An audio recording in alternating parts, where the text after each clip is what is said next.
Bonjour, bonjour, bonjour. Soyez-vous tous la bienvenue. Je veux prendre cette opportunité vraiment pour saluer tous nos abonnés qui nous ont fait un coucou depuis la Côte d'Ivoire. Shalom à tous nos abonnés de la Côte d'Ivoire. J'ai également quelqu'un qui m'a écrit depuis le Congo. Alors bravo, je ne sais pas quel Congo, Brazza, Congo, je ne sais pas le petit Congo, mais en tout cas Congo, je vous salue tous les deux Congos, que ce soit le petit ou le grand Congo. Soyez bénis. Je salue bien sûr mes frères et sœurs du Gabon. Soyez bénis. Le Togo, le Bénin, toutes les nations dans l'Afrique noire francophone. Aujourd'hui, cette émission, c'est votre dédicace. Je salue bien sûr les lions du Cameroun. Donc, sans plus tarder, shalom dans vos maisons. Nous allons commencer. Prenez vos Bibles. J'aime travailler avec la parole de Dieu et aujourd'hui, on va lire un seul verset et on va voir qu'est-ce que le Seigneur nous dit. Alléluia. Alors, avant de commencer, je voudrais faire un coucou à mon mari. Salut chérie.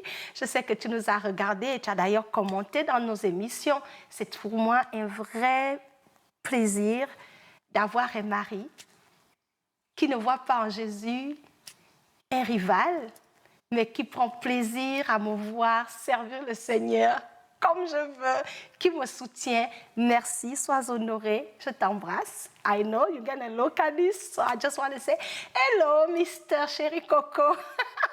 Bon, un gros bisou. Mouah. Voilà, j'avais promis de te surprendre et ben, je t'ai eu. Bon, sans plus tarder, c'est fini les affaires des amours fou.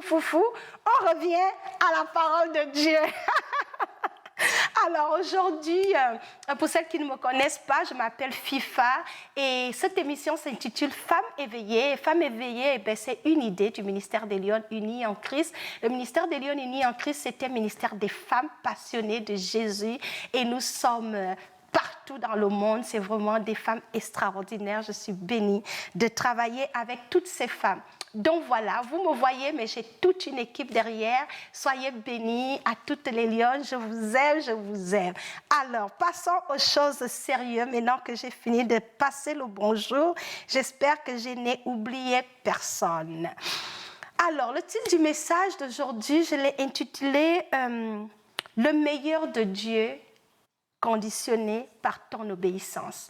Alors, comment nous allons travailler? Je vais vous montrer comment notre obéissance est un facteur essentiel pour déclencher la faveur et le meilleur de Dieu dans notre vie. Et je vais finir avec un petit témoignage, si le temps me permet. Je vais vous faire un petit témoignage rapide. Alors, nous allons lire... qu'est-ce que je voulais déjà dire? Vous allez me dire, FIFA, c'est quoi le meilleur de Dieu? Certains chrétiens pensent que le meilleur de Dieu, on prie toujours, oh Seigneur, je veux le miracle, Seigneur, opère-moi un miracle.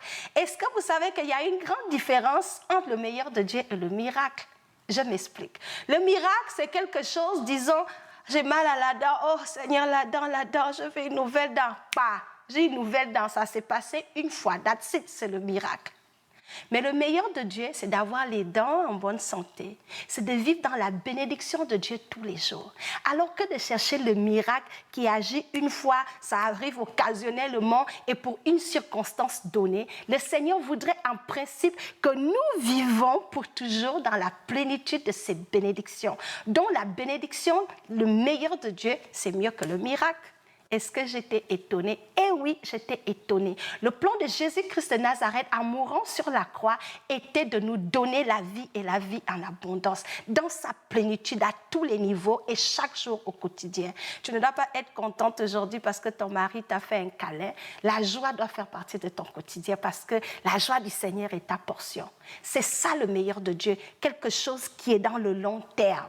Ne soyons pas des chrétiens cheap, des chrétiens moins chers. On veut toujours tout de suite. Fast food, c'est pas bon. Mais les bons repas, dans le long terme, ça te donne la bonne santé et tu rayonnes mieux. Mais les affaires de tout de suite, vite fait, mal fait, c'est pas bon, ça ne dure pas. Alléluia. Le meilleur de Dieu. Il y a un exemple qui me vient à l'esprit, ce n'était pas prévu. C'est l'histoire des 10 lépreux. Alors, dans les 10 lépreux étaient tous, ils avaient la lèpre. Il y a un qui est revenu dire merci à Jésus. Et Jésus, ils ont tous reçu la guérison. Ils ont tous été guéris de leur lèpre. Mais un est revenu dire à Jésus merci. Et lui, il a reçu le meilleur de Dieu. Jésus l'a dit, tu as reçu le salut en bonus. Les 9 ingrats qui sont partis là, ils ont juste eu le miracle de la lèpre. La suite de l'histoire, on ne sait pas, ils ont atterri en enfer.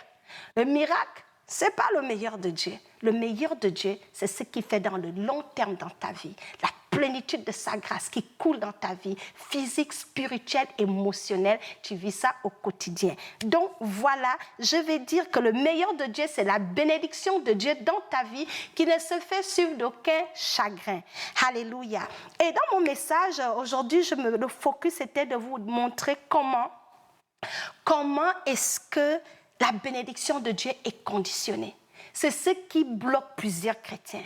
Les chrétiens, aujourd'hui, on a la mentalité de mendicité. On court derrière les prophètes. Dieu a dit quoi? Ah, c'est ta mère qui te bouffe. En quoi ça amène le meilleur de Dieu dans ta vie? Ça n'amène pas le meilleur de Dieu.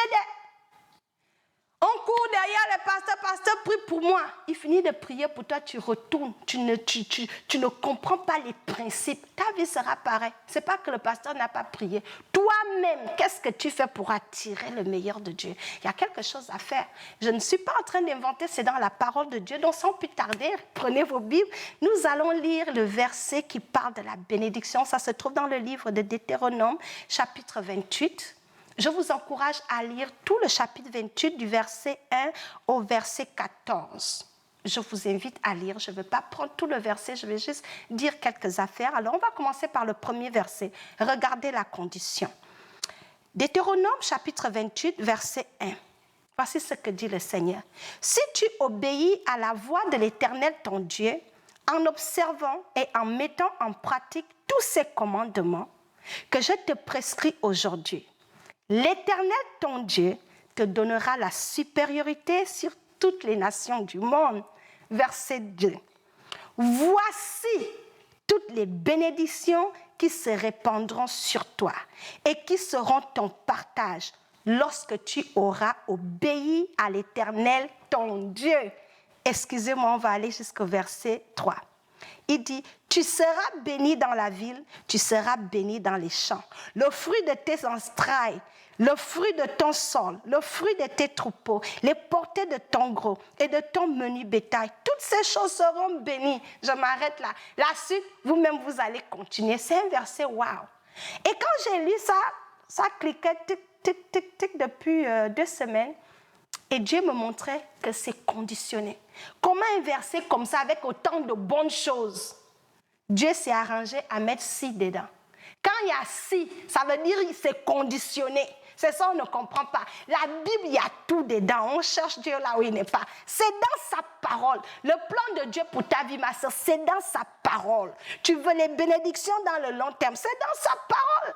Il dit, si tu obéis, il dit, je commanderai à la bénédiction de te localiser. On ne veut pas obéir. On est assis. Dieu dit, ne vis pas dans ce que tu fais. Toi-même, tu connais. Je ne vais pas mentionner certains péchés ici pour que les gens ne se sentent pas vexés que je suis en train d'indexer. C'est des exemples. Dieu t'interpelle sur quelque chose et tu continues de faire. Et tu veux vivre son meilleur commun. Il te dit, si tu obéis, si tu mets en pratique, voici la bénédiction qui va te suivre. L'obéissance est la clé qui fait que les miracles, tu ne pries même plus pour ça. Parce que ce que Jésus a fait sur la croix nous qualifie, nous tous, au miracle parce qu'il a tout payé. Il a payé le prix pour que nous ayons ça. Ça ne s'arrête pas là. Jésus a fait sa part. Maintenant, il te dit, si tu m'aimes, tu aimeras ma parole, tu garderas mes commandements. Et il dit, et mon Père t'aimera. Et quand le Père t'aime, ces bénédictions viennent avec ça. Ça te suit. Quand tu obéis, ça te suit. Mais on vit dans un désordre organisé en tant qu'enfant de Dieu. Et puis on est frustré dans les églises, on est fâché contre les pauvres pasteurs. Ce n'est pas les pasteurs qui bénissent, ils peuvent prier. Dieu peut les utiliser pour déclencher un miracle. Mais la bénédiction vient d'en haut. La bénédiction vient de Dieu. Aïe, aïe, aïe. C'est Dieu qui bénit. Il dit, je rendrai à chacun selon ses œuvres. Si tu fais des œuvres, que tu mets en pratique la parole de Dieu, tu veux ou tu ne veux pas, Dieu va te bénir. Parce qu'il dit, ce qu'un homme aura semé, il va récolter. Donc vous voyez, il y a une loi. Ça, ce sont des principes fondamentaux de notre foi. Que d'être mendiant en train de pleurer, ah Seigneur, Seigneur, donne-moi, donne-moi. Dieu te dit, depuis tu me dis, donne-moi. Moi aussi, je t'ai demandé depuis que laisse un peu ton vol. Laisse un peu ton mauvais cœur. Laisse un peu l'histoire des boîtes de nuit. Seigneur, donne-moi le mari. Mais tu es en train de voler le mari de quelqu'un d'autre. Comment Dieu va te donner pour toi? C'est les choses comme ça qu'on fait. Ensuite, on vient jeûner. Dieu dit que pardon, libérez le réseau. Obéissez à mes commandements et je vais demander, je vais ordonner à la bénédiction de vous suivre. Ce que je vous dis là est vrai. Je ne veux pas trop m'attarder dans les détails. Je vais vous donner un petit témoignage. Le Seigneur est merveilleux. Le Seigneur veut faire plus dans notre vie que de faire le miracle. Il est le Dieu de miracles. Oui. Jésus est le Dieu de miracles. Les miracles, c'est bien. À un moment donné, tu es coincé. Et quand le miracle s'ouvre, c'est bien. Ça déclenche une situation pour l'instant. Mais dans le long terme, Dieu veut faire plus que le miracle dans ta vie. Il veut te bénir continuellement. Il veut que tu sois dans l'abondance. Dans le livre de Psaume 23, il dit, David dit, tu huiles ma tête, tu en présence de mes ennemis, tu dresses une table devant moi et ma coupe déborde. Nous servons le Dieu du débordement. Ça, c'est dans sa nature. Quand il donne, il ne fait pas un peu. Demandez à Salomon. Salomon a dit, donne-moi sagesse. Tu l'as donné jusqu'à l'égard était dépassé dans l'abondance. Vous voyez? Notre Dieu n'est pas cheap, il n'est pas pingre. Quand il donne, on doit savoir qu'il t'a donné. Il ne fait pas un peu. Mais ce qui te qualifie à nager dans la grâce, les faveurs de Dieu, la bénédiction de Dieu, c'est le niveau de ton obéissance. Venons rapidement à mon petit témoignage parce que ça là, il faut que j'explique. Je ne voulais pas parler de ça, mais le Saint-Esprit m'a convaincue. Alors, j'ai vécu ce que je vous raconte, ça remonte à quelques années déjà. Je bénis le Seigneur pour sa bonne main. Alors, j'étais, vous savez, l'amour car ça nous tient. J'avais un amoureux, ah oui, ne me regardez pas comme si je suis une sainte, on a appris grâce au Seigneur. Et le Seigneur est bon. Quand tu obéis là, il te ramasse et dit on peut marcher ensemble. Donc j'avais un amoureux façon pas clair. Moi-même, je savais que ça là, c'est pas clair. Le gars était en France et j'étais dans Jésus jusqu'à j'étais dans Jésus. Le Saint-Esprit a commencé à me challenger. Il a dit, ça là, ton affaire amoureuse façon là, tu ne peux pas me servir avec ça. Le Seigneur m'a dit, je t'appelle à me servir. Mais ton affaire là, c'est pas clair. C'était difficile parce que j'aimais le gars, vous savez, la jeunesse, c'était... Anyway, je vous épargne des détails parce que je suis mariée, il ne faut pas mon mari va se sentir que, hey, tu as dit quoi? Donc, il y avait ce gars-là qui m'aimait. Le problème, c'est qu'il était musulman. Et vous voyez que la Bible dit qu'il n'y a pas de relation entre la lumière et les ténèbres. Toi, tu es enfant de Dieu, né de nouveau. Tu fais quoi? Tu as dans amour des bêtises. Mais Dieu merci pour Jésus, qui ne nous laisse pas dans les bêtises. Alléluia. Donc, il m'a dit, tu fais quoi dans ça? J'ai dit, Seigneur, il faut m'aider. Il était à Paris, j'étais au Canada. J'ai pris un temps de jeûne. J'ai dit, Seigneur, si tu ne m'aides pas à la faire, là, c'est difficile. J'ai envie même de me débarrasser de lui, mais je ne sais pas comment. Il ne m'a rien fait, Seigneur. Je vais juste plaquer un bon amoureux comme ça. Comment? Soyez sincères avec Dieu. Avec Dieu, ne mettez pas venir gorger. Si c'est le français, tu parles. Si c'est ta langue, tu expliques. Dieu aime quand on est réel avec lui, parce qu'il connaît nos vies. On ne peut pas cacher à Dieu ce que les gens ne voient pas, Dieu voit. Donc, pour couper l'affaire la cour, Dieu m'a dit, ça là, il n'est pas dans ça. Il faut régler ça tout de suite. Je suis rentrée dans sa présence. J'ai dit, Seigneur, aide-moi, parce que je sens que c'est difficile. Je vais briser le cœur de quelqu'un. Aller dire qu'à quelqu'un, c'est fini. Amour, là, on met un terme à ça. Le Saint-Esprit a dit, tu as besoin d'aide. Oh, je vais t'aider. Je vais t'aider puisque tu as dit, tu veux te consacrer à Dieu. Tu veux vivre pour Jésus et tu ne peux pas amener l'islam dans ça. Mais on va t'aider. Dieu a mobilisé le ciel. Il est venu m'aider. J'étais assise dans mon appartement à l'époque à l'université à Montréal. Le Saint-Esprit m'a livré parce que je cherchais une raison. J'ai dit, Seigneur, mais je vais même le plaquer. Je dis qu'il a fait quoi? Il m'a dit, c'est ça que tu cherches. Attends, je vais te montrer son vrai visage. Quel quelle délivrance! Le Saint-Esprit m'a donné son mot de passe. Je rentre dans son email. Ce que j'ai vu là-bas, j'ai dit, hé, Jésus! Donc c'est dans ça là, je disais amour. La bêtise au plus haut niveau. Toute la bamboula qu'il faisait, il avait d'autres copines, moi aussi naïve, j'étais nouvelle dans ces affaires-là, je connaissais quoi, il me blaguait seulement. Je voyais toutes les lettres qu'il écrivait, bébé ici, bébé à gauche, j'ai dit, hé, l'homme est mauvais. Quand je suis sortie de là, je suis sortie de ce jeûne-là avec la délivrance. Dieu m'a dit, maintenant, la décision t'appartient. Tu cherchais la Libye pour le plaquer. Tu as eu la Libye. On a gâté son dossier. Ce n'est pas un gars crédible. Il a des vraies copines qui gèrent. Donc ça, ce n'est pas pour toi. Tu risques d'aller pleurer cadeau. Et en plus, les musulmans sont polygames. Toi, FIFA, tu peux gérer polygamie. Il faut quitter dans ça. Je dis, Seigneur, hey, c'est dur. J'ai pleuré un peu quand même. Un peu, j'ai quand même pleuré. Après, quand j'ai fini de pleurer, je me suis saine de force et de courage. Je lui ai dit, papa, ce que j'ai vu là, il s'est encore tapé le luxe de nier. C'est là la parole de Dieu est venue dans mon esprit. C'est dans Proverbe. Dieu dit, mieux vaut vivre avec un pauvre que d'épouser un menteur.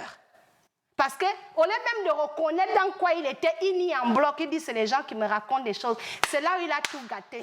J'ai dit j'ai un principe. Dieu a dit mieux vaut tu épouses ton pauvre. Dans votre pauvreté, vous êtes honnête que d'aller épouser un menteur, un homme qui ne peut pas prendre responsabilité. Je l'ai viré. Il m'a dit les gens m'ont raconté, je l'ai retransféré tout ce que j'avais vu. Je dis voilà pour toi. Quitte-moi ici. J'ai pleuré un peu, pleuré. J'ai dit, Seigneur, maintenant, je suis à toi. Et j'ai fait un vœu à Dieu. J'ai dit, Seigneur, ça, la façon, c'est pas bon là. Ne permets plus que garçon se mette sur mon visage pour me parler un français. Si un homme me voit, si ce n'est pas mon mari, ne permets pas qu'il me parle. Vous savez que 2 mois plus tard, je me suis consacrée. J'ai effacé ce chapitre-là. J'ai même changé de numéro de téléphone. Je ne veux pas la distraction. Il ne faut pas, il va venir me baratiner encore. J'ai changé d'adresse. J'ai dit, là, je suis Jésus, ton pied, mon pied, avec mon papa. Je ne vais pas gaspiller ma vie avec des rigolos. C'est là le Seigneur a dit, ma fille, tu es prête pour le miracle. J'ai décidé de l'obéir. J'ai renoncé à cette affaire-là. Ce n'était pas facile de... Premier amour que tu sens que chérie. Quand j'ai fait ça, j'ai trouvé le meilleur de Dieu.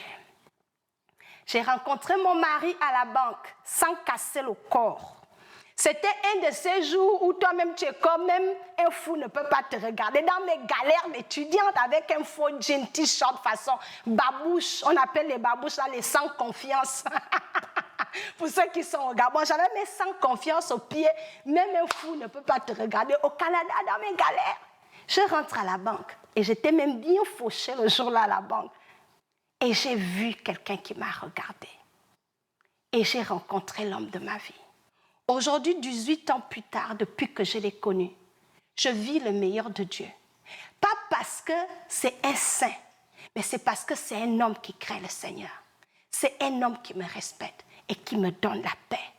Donc vous voyez, si j'étais restée dans la bêtise et résistais la voix de Dieu qui me disait de quitter dans ça, je ne devais pas rencontrer mon mari. Donc les filles, l'obéissance, ça ouvre les portes que les prophéties qu'on te dit à gauche, à droite ne peuvent pas ouvrir. L'obéissance ouvre les portes plus grandes que le miracle. Parce que le miracle, c'est pour un instant. Mais la bénédiction, c'est dans le long terme. Parce que le Seigneur veut que nous puissions vivre dans le meilleur de Dieu. Donc voilà l'exemple que je voulais amener pour vous dire que le meilleur de Dieu, c'est ce qu'il y a de bien. C'est ce qui nous procure la paix et la stabilité. Donc j'espère que vous avez été édifiés au travers de ça et qu'à partir d'aujourd'hui, vous allez faire l'effort d'obéir à la parole de Dieu. Je vous encourage de lire ce verset et de voir tout ce que le Seigneur promet lorsqu'on l'obéit. Il promet des grandes choses. Il dit, tu seras la tête et non la queue. Je vais mettre tes ennemis en déroute. Il dit des choses extraordinaires. Vas-tu aujourd'hui accepter de vivre dans l'obéissance? Le choix t'appartient. Je m'arrête ici pour aujourd'hui. Soyez-vous tous bénis et que le nom du Seigneur soit glorifié pour tout ce qu'il fait dans nos vies. Choisissez l'obéissance. Ça vaut la peine. Shalom.